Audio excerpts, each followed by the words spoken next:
you doing? Thank you for waiting. I was reading this book on the flight. It's called Project Hail Mary. I don't know if you guys have seen. You maybe seen the film The Martian. So this is basically talking about rowings getting somewhere very fast. They're traveling at near light speed to other sun to save our solar system, which is cooling in this one case. But it just made me think a lot about also the conversations we have, and we all live in a very strong technology world. We live in a world where we are trying to understand everything we've done over all these years about messaging, communication, customer experiences, all this thing, with new technologies, new messaging channels, new everything that's going on in that space, and how we try to keep and combine all that information and try to make it better. And sometimes the old elephants survive, and sometimes new lizards come in and survive. So it's just that's part of it. And I think probably both you and I, to some degree, is a little bit the old school as well. So we like both. I mean, I'm obviously much older than you are, but I think we come from that world. So, Ulf, maybe if you would talk. So Ulf and I have been working together some years, quite a few years, and Ulf comes from Telia, where you're running the commercial propositions and solutions for enterprises. So maybe Ulf, if you want to talk a little bit about yourself, tell us a little bit more about why this was. It's on, right? Yes. Yeah, good. Well, I'm quite a new commercial manager for the messaging business, and I have a long background within the customer experience, the CX and the customer service, and I find it very similar, since the old industry, customer service, is about the human interaction, and it's now just going digitally, and it's been doing that for quite a while. So it's just one experience for the customer.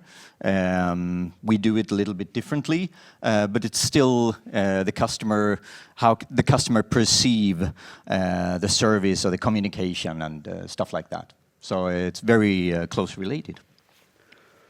How was your journey to become to take this role and to lead this? What's your kind of? Yeah, I began quite early in life working with customer service. I was like 17, 18 years old. Well, I was working on an old industry company on their order handling. Didn't call it customer service at that time. It was order handling. I was talking with the entire world. It was a big flooring company, big actor in the world, and we had customers all over the world. So I started in the morning talking to the eastern part of the world, and ended the day on the western part of the world, and that fascinated me, and helping people. So I got hooked up by it, and then, more or less coincidence, I got into the contact center industry, going around the wheel, and I quite recently started working with business messaging. So, yeah. Good, interesting. There's always interesting journeys, I think, for all of us. But the telco and the messaging world seems to have a way to keep us in whether it's the same loop or evolving in the same space for a long time. We can take a hand raise here. How many has been working in the customer center, customer service business before you ended up in the business messaging industry? Raise your hands. Well, fewer than I thought, actually, but because I do run into people that has been doing the similar journey like I. Yeah. I think we're going to come back to that point, which is quite interesting. So the other thing is, Telia has a really fantastic track record, actually, in helping enterprises engage with consumers.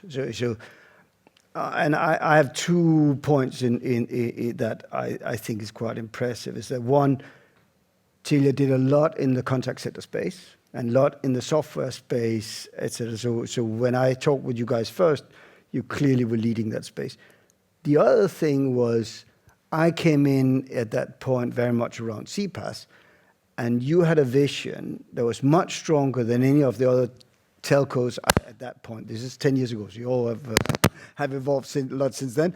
But a very strong vision about what could happen and what could we do in this space, and what would Telia space be with enterprises, etc. So, do you want to talk a little bit about why do you think that is? And Tricky question. I mean, Telia has been working, we developed our own platform. I come from Telia Sweden, and we developed our own platform, the ACE concept, and we quite early found that customer is one experience for the customer, and they contact us through contact our customers, the brands, through multiple ways. So it's been quite natural for us to develop those different digital channels side by side with the human. I remember a specific moment in time where you were all used to this phone calls. It was all about the human interaction over phone, and chat started to come in. Email wasn't really good for customer service, but you realize with chat you can have live interactions with your customer, and they were voices saying that, oh, now calls, they won't be calling, everyone will be chatting. And we had a very interesting customer, that a public company that, or public authority, and they forecasted that, okay, now phone calls will go down, chat will go up. Guess what? It didn't happen. What happened was that the number of communication increased. So there was still a lot of calls, maybe like dropping down to 90% of the previous numbers. But the chat went sky high because everyone had more questions. They wanted to have more dialogue with this authority in this case. And we've seen it in many other areas as well. So I don't know if that was the answer to your question, but I thought that was it's a brilliant evolving my answer. thoughts. Yeah, exactly. I thought it was brilliant answer. I think so, so CX is evolving. What do you see? How do you see business uses it, and what do you see as kind of what's the next thing that'll happen in CX? Do you think? Yeah, I think that hooking on to messaging, and I think we've been touching upon this earlier, is that the messaging industry has a history of being dominated by brands reaching out to consumers with an information status or whatever. What I think will change, partly thanks to OTT and RCS RBM, is that it will utilize the ability to have dialogues, because the customers want to have dialogues with their brand, with their supplier. So I think we all need to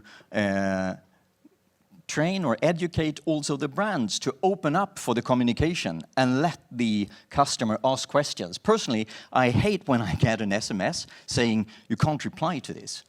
Well, I don't like that. I think I should be able to answer. If you send me a message, I would like to be able to answer it in case I have any questions. And I can surely say that my own brand, Telia, we are not best on this either, because it's the way of nature somehow in this messaging industry that is not common in the contact center industry, where you want to have a dialogue with the customer. So I think that RCS and OTT will open up and change the mindset of us all, and especially the brands, opening up for the dialogue. I will mention one brand that I think do this very well in Sweden, and that is Instabox or Instabee. I think they are brilliant. They send out an SMS, which I love that they do, informing that the package is in your package box, and they also tell me that it's going on, it's coming, blah blah blah. They don't force their own app on me, and you can always ask a question, and they're always there, and I just love that, and I wish that brands did that more often. Yep. Brilliant. What I found was interesting, and maybe why I say I thought you were leading the way, is that it's also because I think that was, I thought similar to the way, and I think Cisco has taken a view of really combining customer experience in a way that includes the contact center, very much so, like have a very strong play in the contact center space, and include the whole CPaaS, or we call it proactive journeys, conversational with and gluing them together with two things. One is a huge investment in how do we help business to create something that we call secure AI. So ability to easy use AI, but do it as an enterprise so it's secure. And secondly, a very powerful two-way orchestration processing engine underneath that can combine with a lot of back-end systems and make sure that all the elements of your customer engagement can be joined up. So that really I thought was very interesting, and it's a good journey. Yep. So I was thinking of another subject, which is around secure messaging. I know secure messaging is extremely important for Telia and for the industry, of course. So do you want to talk a little bit more about what Telia is doing in that space and why? I mean, it's a topic that affects many of us. We know that customers are being tricked, fooled through fake phone calls and messaging. And the guys of you that come from Sweden, I'm sure everyone has seen the Uppdrag Granskning. What's that called? It's a program, documentary, that shows how young guns down in Spain, Swedish youngsters, calling elderly and fooling them live for big money, the spendings live in front of the cameras. And that affects us all, of course. So Telia has been working a lot because it's our consumers, it's us they are fooling. Well, it's potentially us in a few years. Exactly, yeah. When we become even more stupid. No, it's about trust and mistrust and stuff. And Telia has been working quite hard on the phone side, first of all, that we prevent calls from coming in, spoofing numbers, saying that you come from a Swedish mobile number, when in fact it comes from a contact center in a foreign destination, or just a young guy sitting in a holiday resort doing these kinds of calls and hiding.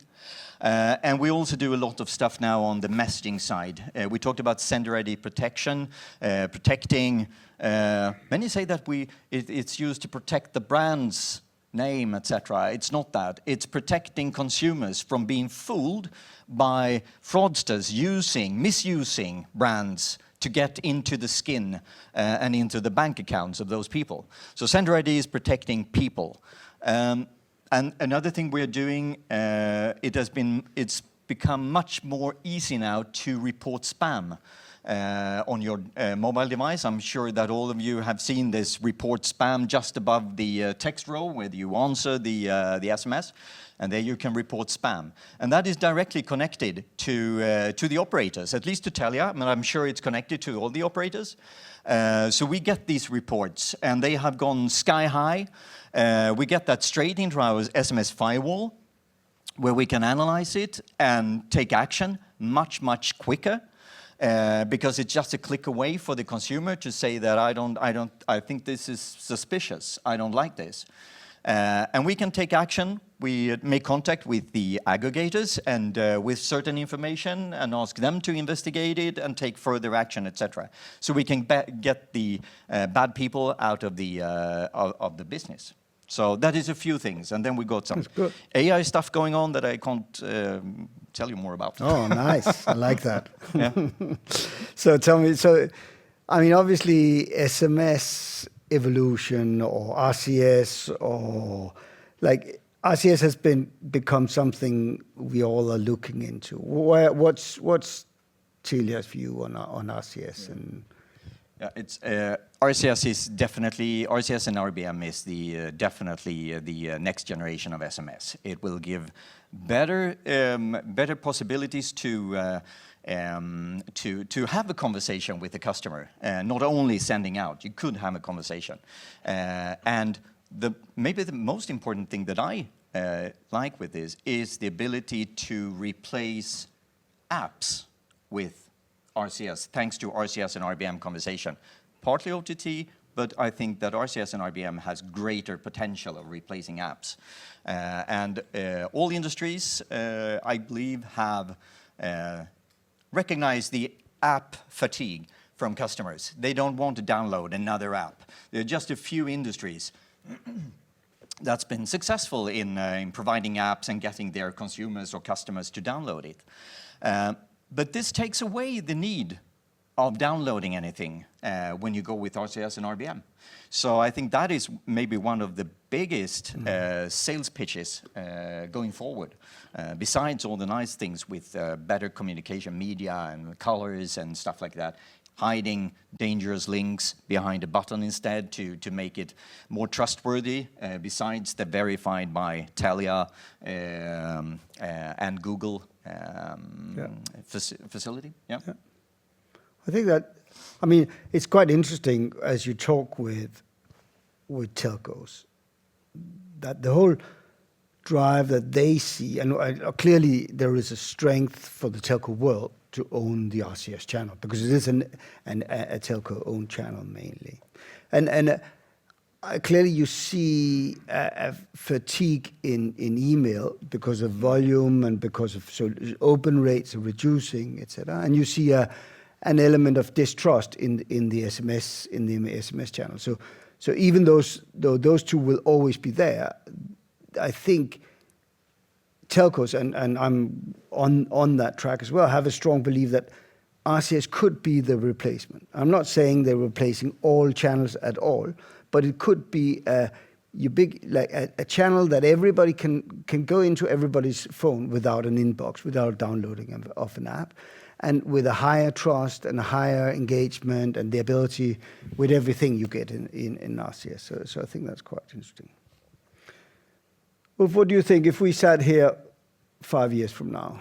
What do you think we would, what would we have achieved in the industry, and what would kind of be the hurdles you think we came over in that period? Yeah. Hopefully still not being fooled by someone down in Spain. I think that we would see much more dialogue. I really hope for that. Much more dialogue in the messaging, the digital interactions. I think we use AI to a great extent, handling the basic things in the questions.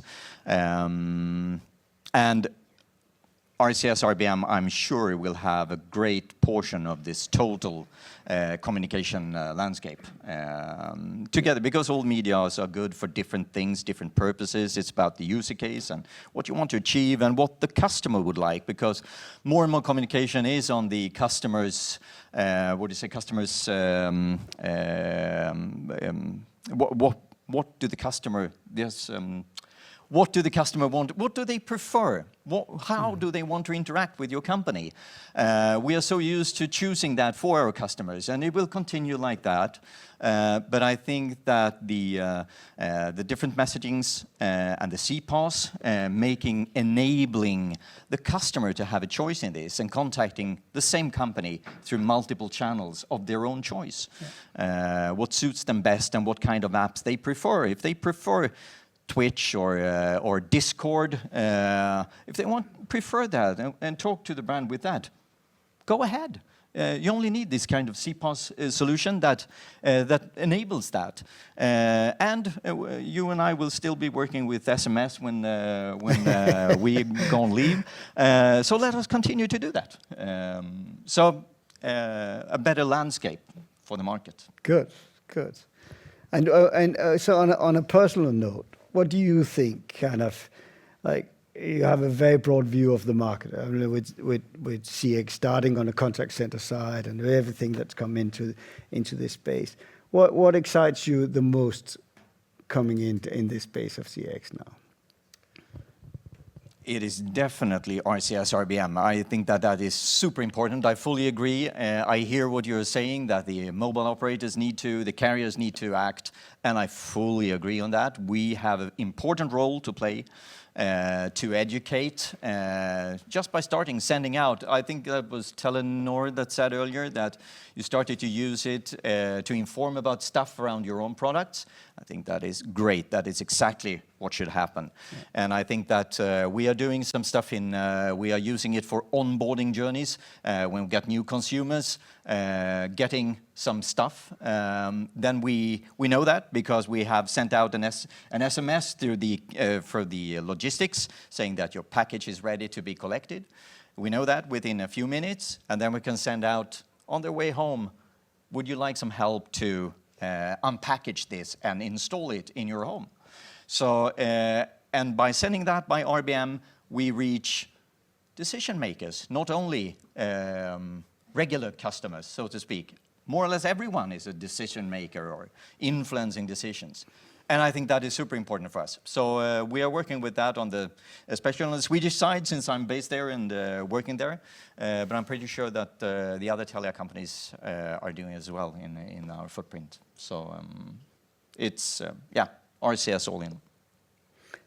And what advice would you then give, if you should give a piece of advice to kind of an enterprise or a business trying to use RCS? It's quite simple. First of all, keep it simple. You know, building a customer journey, going through a new channel, that could be really difficult. You need to keep it simple. Because if you make new options, new paths to turn, it gets more complicated. So keep it simple and be sure to have your KPIs. What do you want to achieve? How will we measure that? Have we succeeded or have we failed? And don't see a failure as a failure, it's a success of your learning. So now you learned that, oh, this was a stupid idea, so let's not do that again. So keep it simple and keep track of your KPIs. Brilliant, brilliant.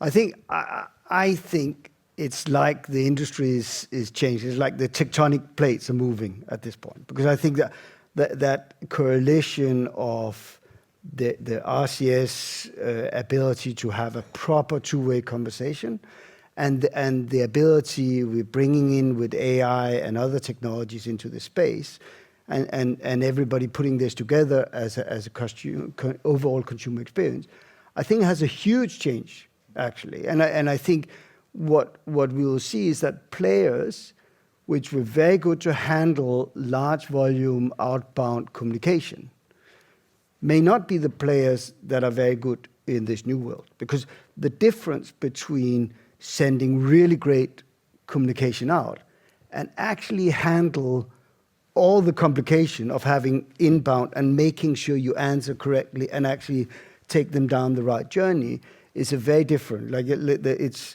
you know, in the old days in contact center, there were two parts of the contact center. There was one part that was the outbound and one part that was the inbound. And it was because the difference in computing and managing those two spaces are so incredibly different. One extremely deep, understanding what is best for you as a consumer and what should I tell my agent to be able to give you? And the other one to dial out and sell in large volume. So these two are now like the battle point of what we see in the industry. And I think it'll change what platforms, what solutions, what we're doing. So I'm quite excited of the next couple of years. Let's see what comes out of it. Yeah, definitely. Thank you very much for joining us. Thank you very much. So we are running over time, but I had a big breakfast, so it's your lunch. Another elephant? Yeah, elephant. The first one was... Would you say your name, actually, because I came last, and I know I can hear you have some elephant questions, so I would love to understand where you're from. Per Anders Ytterbø from Telia. I work with Ulf, by the way. So, but the thing about the first elephant was about this back-end problem. You know, this is interesting. Then it was about making, and this is seen from the operator, since we are an operator. Number two question was, how can you make money on social media messaging? You know, that is number three. And number three is about actually sales cost and support for customer for CPaaS solution. We have that already, selling that in Telia. But the problem is that it's a lot of effort per customer to get this out. And if it's a big one, like the post in Norway, for instance, you can put a project team to help them, with a larger context there. So it's about scalability when you sell a service like CPaaS, I would say. Yeah. I think that you're absolutely right. That is a huge, and we worked with a lot of large telcos. I think there's a difference in, if I'm okay to answer for, there's a difference in the way that you sell a service like this, which is so much going into an enterprise and find out how they work and how they do and what it is they want to say, which is something I think the aggregators have done really, really well. I worked really well with those on, and I think so for a telco that are used to selling products or solutions or lines, this is a very different two-way, which is why I like joining with you guys on it, because you're already doing contact centers, and therefore there was a journey into that space. I think so. I think the solution is we need to make our solutions platforms and AI set up ways that are so easy for businesses to use that it becomes for themselves to set it up and that they can handle the setup, so it doesn't become a big engineering project. Okay, I think we will have to close there. But brilliant. Ulf, Thomas, thank you very much indeed. That Thank you was so great. much. Thank you. Cheers. What I Send you the name of the book. It's great. what I found particularly interesting there was that the anecdote of the company that was introduced messaging, and I'm sure that would have been sold in that it will reduce all your call time. There'll be huge cost saving for that. Yet the whole thing just grew bigger and bigger and bigger. But I think on that note, we're talking about customer experience, right? So I'd love to see the markers to see how customer experience improved, which I bet it did. Yeah.